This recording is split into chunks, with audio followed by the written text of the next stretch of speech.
Assalamu alaikum, dear viewers. You're watching Arba'een Q&A with myself, Muzaffar Hyder, here in the studio today. We have with us Sheikh Ali. Sheikh Ali, it's a pleasure to have you here. Assalamu alaikum. Wa alaikum assalam wa rahmatullah. Thank you. Sheikhna, we've discussed a number of interesting things so far. I'd like to ask you for a kind of an overview of the Arba'een procession. For those who haven't been there, I've been there myself. I'm sure you've have you attended the walk? Yes, alhamdulillah. MashaAllah. So how is it? What are the things that you see? What is it like? Sure. A'udhu billahi minash shaitanir rajim. Bismillahir rahmanir rahim. We offer condolences to all the believers out there, all the mu'mineen, all the lovers of Ahlul Bayt alayhi salatu wassalam, all the subservient servants of Imam Sahib Zaman alayhi salam, on the martyrdom of Imam Hussein alayhi salam, the captivity of the women of Ahlul Bayt and their transportation to Syria, and then then they get freed up. Our condolences, our hearty condolences on these days. In terms of Arba'een, as we said, that it's the 40th day after the martyrdom of Imam Hussein alayhi salam, where people, they go and pay their respect, their homage, their tribute to Imam Hussein alayhi salam and the other martyrs of Karbala. We're on the land of Karbala in Iraq. Now, when you go there, different people come in from different routes. So one of the route is that some people come from Basra, some people come from Najaf, because there are some other visitations there that people normally offer as well. One of them is Najaf. Imam Ali alayhi salam, Amir al-Mu'mineen alayhi salam is buried in Najaf. So when you're going to Iraq for Imam Hussein alayhi salam, you're there for Imam Ali alayhi salam as well. Then Qaziman, where Imam Qazim alayhi salam is buried. Then you go to Samarra, right? So all of these different places you go visit and pay tribute to infallible imams. But the goal and the hadaf is to get to Karbala. In the end, everybody is flocking towards Karbala so they can make it over to Karbala on 20th of Safar. Along the way, many elderly people, many women, even toddlers in the prams, you've witnessed them walking, and they're being dragged from Najaf to Karbala by their parents, for instance, for toddlers, right? These scenes are beautiful. If you have seen the footage, and we inshallah pray that all of the believers, they get to go and visit Karbala in person. This whole walk is such a beautiful phenomena. It really is. It has turned into something phenomenal thing in the recent times, and it is unprecedented. If you go there, one thing you notice very clearly is that there are people from different countries, different nationalities, different ethnicities, different races, different religions, different sects. So there are Sunnis, there are Shias, there are Christians, right? There are whites, there are blacks, there are browns, all kinds of colors you see. All, as a lover of Imam Hussein alayhi salam, they go there. There are men, there are women, there are kids, there are elderly people. People in wheelchair people.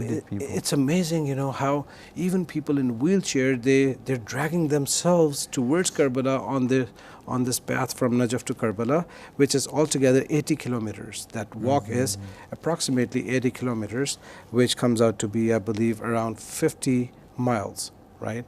They walk that. Even if they're elderly, even if they're children, they walk that. Also, one interesting thing is that there are poles. When you go to Karbala, on this walk, there are poles for the convenience of the Za'ireen, the visitors. And they're, I believe, 50 meters apart. Altogether, there are 1,452 poles. Okay? Now, all of these poles are there, and when you walk, you kind of look at these poles. There are different posters hanging, and there are mokibs. Another very interesting and beautiful thing in Karbala, and on the way to Karbala, you see is these mokibs. These are the tents. Okay, these mokibs are set up to serve the Za'ireen of Abu Abdullah al-Hussein. So they are serving all the visitors of Imam Hussein alayhi salam for free. in 21st century, yeah, it's all for free. You don't get to pay anything. Nobody asks you for money. And as a matter of fact, even if you try offering money, They'll get offended. They get proper offended, right? They're doing it for the sake of Imam Hussein alayhi salam. Subhanallah. Right? This is the passion, this is the love. And these mawqifs are a beautiful sight as well. Just because you reminded me, I just saw recently that Imam Sayyid Ali Khamenei, he recently, praised this this kind of mehman pazir quality that the Iraqi people really show.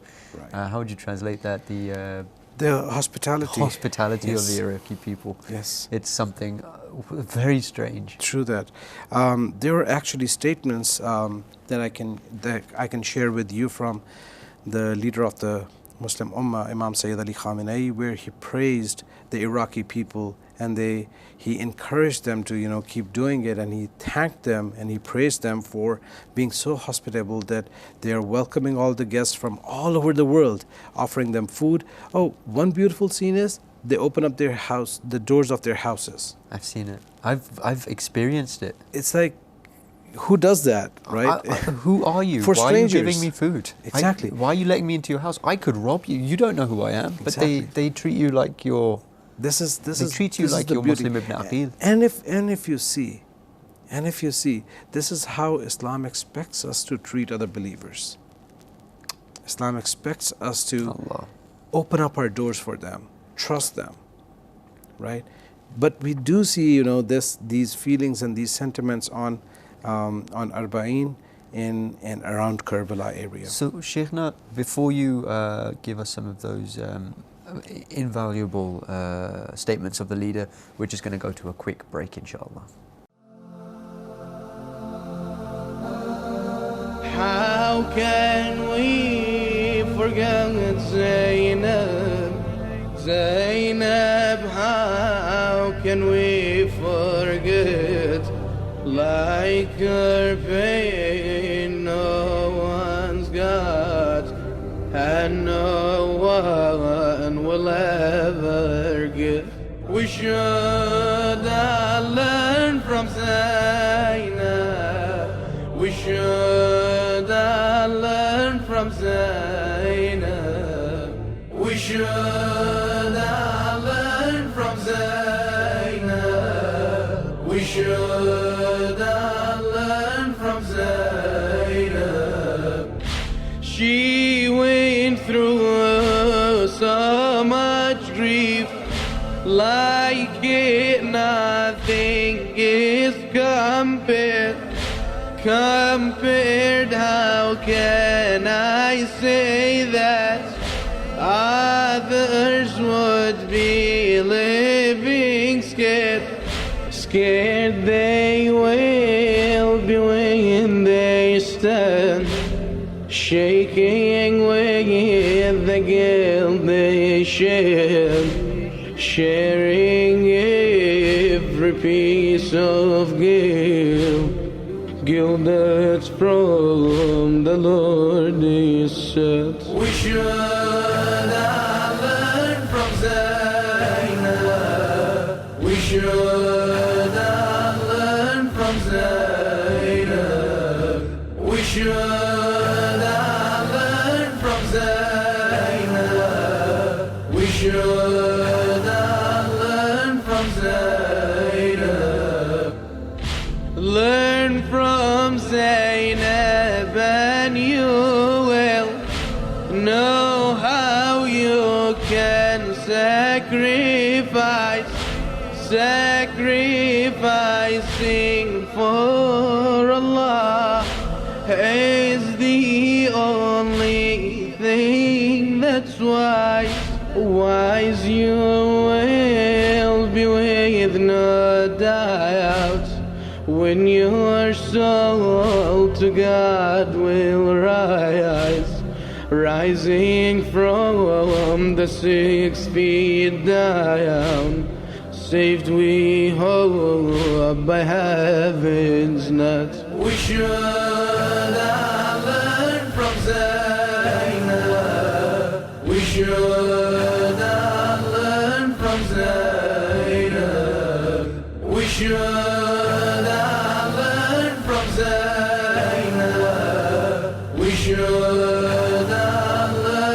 from Zainab. Ayyub's patience is so great. Zainab's patience is greater than Prophet Yaqub. Zainab's life was much harder than the Mount Yalmul. Zainab's heart is much stronger. She's the daughter of Hyder. Zainab, how can we forget? We should have learned from Zainab. We should have learned from Zainab. We should have learned from Zainab. We should have learned from Zainab.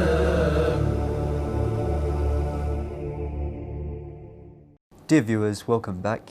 Here in the studio today is Sheikh Ali. Sheikh Ali, we were discussing about the incredible phenomenon of the Arba'een procession and the hospitality of the Iraqi people, and you said that you had some statements from the leader, Right. Imam Sayyid Ali Khamenei. I brought some statements where he talks about Arba'een, the significance of Arba'een, and what this phenomena entails and holds in today's time and age. And this is just a few of them.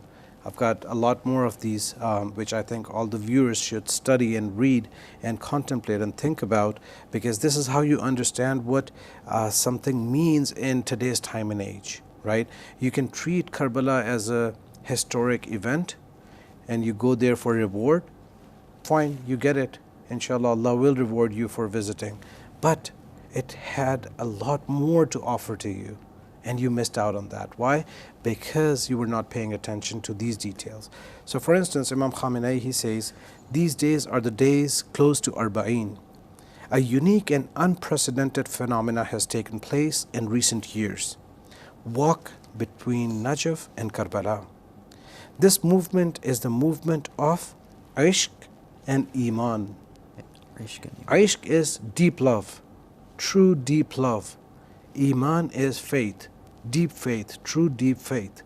He said this is the movement of Ishq and Iman, these two things. And also he called this Arba'een walk to be Sha'air Allah. And he said that this is a sign of Allah subhanahu wa ta'ala. This is something that connects us with the essence of Allah and essence of Tawheed. Allah. The school of Ahlul Bayt is like this as well, he said. What? Intellect and affection, these two things. Yeah, Ishq and Iman, wasn't it? Ishq and Iman, and also he said intellect and affection. So there are four words altogether that he used interchangeably. He said there is intellect and affection. Intellect actually is with Iman. Then he said affection, which is with Ishq, right? So he's ishq like, would it's a be- combination of these two. How would you describe Ishq? It's kind of like love. It's very deep love. Deep It's- love, crazy love. You can say it's what Imam Hussain alayhi salam had for Allah subhanahu wa ta'ala. That was proper, pure ishq, Allah. right? This is that deep love that would take you to any limits. But again, the intellect is there. And he said that these two are not separable when it comes to Shia school of thought. Shia school of thought is just like that as well. The school of Ahlul Bayt is like this as well. Intellect and affection. They're hand in hand, both of them together. Without the Ahlul Bayt, there's always going to be something missing. Right, exactly. And it is that love, isn't it? It's that passion, that desire, that Exactly. desire to go the distance for the sake of Allah. Right. Then another statement he says, fundamentally, Arba'een's importance is in this, that on this day, with the divine planning of the family of the Prophet, remember the word I used, strategy, in one of the programs? Yes. Look at what he said. With the divine planning of the family of the Prophet, the memory of Husseini movement has become eternal forever. this work was firmly established. So he's giving credit to Arba'een and this whole strategy, divine strategy of Ahlul Bayt alayhi salatu wasalam, which actually made it so significant that it has become an eternal message. If you notice, any historic event, you would see so much distortion that sometimes it's hard to tell who the killer was and who was killed. But in case of Karbala, It's very it's clear. all there. It's very clear who the real culprit is. Right? Now this I was was not surprised, just actually, done randomly. There are many efforts behind this whole movement. I'm sorry, Sheikh, I have to just remind the viewers of the statement that you made. In the previous episode, we discussed how the martyrdom of each of the 11 Imams was in fact due to political reasons, and that it has always been a mission to establish the divine governance on earth. So now what are we saying? So we're now talking about that, how it has become an eternal movement. The movement of Imam Hussein. It was a alayhi salam, strategy. It was a strategy, divine divine strategy that the Ahlul Bayt alayhi salatu wasalam planned for. The family of the Prophet planned for. And this is what the leader says here. With the divine planning of the family of the Prophet. Right? In another statement, actually continuation of this statement, the leader says, if the family of the martyrs, and this is a lesson for all of the viewers, it is a lesson for all of the nations out there, it is a lesson for all of the Muslims out there. If the family of the martyrs don't value martyrdom of their shaheed, somebody got martyred, and if you being the family member of that martyr, you don't value it, the next generation will not reap the benefits of the martyrdom. Right? So it's a lesson for all of the nations out there, especially the oppressed nations of the world, that value your martyrs. This is what Karbala teaches us. You gotta remember your martyrs. You gotta highlight what they did and what they did, and where the results of that can be seen. Right. And we can actually see that a lot in Iran, in the Islamic Republic. You see the photographs of the martyrs. This whole all over culture the of place. martyrdom. This whole. You'll see them on the roads. You'll see paintings on Yes. on the sides of buildings. You'll see people wearing badges with martyrs. I don't know any of those martyrs hardly. I mean, I know Shaheed Hujaji because it was more recent, and I identify more with it maybe. But yeah, there's so many martyrs. Right. And Islamic Republic does celebrate and commemorate them quite a bit. Right. I'd say. True that. In another statement I want to go over, because we have a very short time, some of the lessons of Arba'een. Dear viewers, that's all we have time for today, unfortunately. We hope that you've benefited from the show. So just to conclude and sort of round that off, we were discussing about the significance of the culture of martyrdom, and how the divine strategy of the Imams after Imam Hussein alayhi salam, and even before him as well, and the Holy Prophet himself, but the divine strategy of the Ahlul Bayt conclusively was what turned the message of Imam Hussein into such a big movement. And it just makes us think that, what we are today is thanks to the hard work of the people of the past, the people before us, even the scholars. So we'd like to just leave you with that thought. Sheikh Ali, it was an honor to have you. Jazakallah for coming. Thanks for having me. Dear viewers, Assalamu alaikum wa rahmatullahi wa barakatuh.